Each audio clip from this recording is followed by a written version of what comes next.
நீங்க உலகத்தை மாத்துனீங்க, நீங்க இந்தியால மாத்துனீங்க, நீங்க ஒரு சோஷியல் ப்ராப்ளத்தை சால்வ் பண்ணீங்க, நீங்க ஒரு பில்டர் ஆஃப் திஸ் கண்ட்ரி, ஒரு டெக்னாலஜியை கொண்டு வந்தீங்க, you made the life of humanity simpler and better அப்படிங்கறத நம்ம கேட்கணும். அதனால தயவு செய்து ப்ளீஸ் டோன்ட் திங்க் ஸ்மால். ரொம்ப சின்னதை யோசிக்காதீங்க. It is one life. There are only two guarantees in your life. வேற எதுவுமே கேரண்டி கிடையாதுங்க. The first guarantee the day you are born. The second guarantee the day you will die. ரெண்டு தான் guarantee, வேற எதுவுமே guarantee கிடையாதுங்க. இடையில anything can happen. When you know, நீங்க ரிஸ்க் நிறைய எடுங்க, டிராவல் பண்ணுங்க, ஒரு டீமை பில்ட் பண்ணுங்க, ஒரு பெரிய ஐடியா விடுங்க, சால்வ் பண்ண பாருங்க. கம்ப்ளைண்ட் இந்த ஜென்சி 98 99 பாண்ட் அதுக்கு பின்னாடி இருந்து பிறந்தவங்க அவங்க எல்லாமே they take very life lightly. I don't believe in that.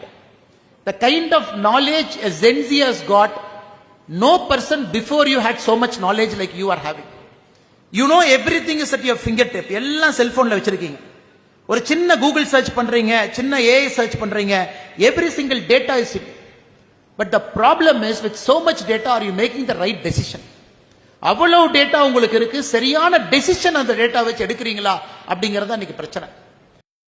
எப்பொழுதுமே உங்களுடைய டைட்டில்ஸ் உங்க தலைக்கு போக விட்டுறாது. You all will have big titles, big titles, பெரிய பெரிய designation, CEO, managing director, founder and MD எல்லா டைட்டில்ஸ் வரும். அந்த டைட்டில் இஸ் நாட் யூங்க. Title is only the shirt you wear, அது செப்பல் யூ புட். அந்த டைட்டில் வரும், அந்த டைட்டில் போகும். எப்பொழுதுமே என்னுடைய அன்பான வேண்டுகோள், அந்த டைட்டில் உங்க மைண்டுக்குள்ள விட்டுறாதீங்க. The day the title goes to your mind, you will stop learning.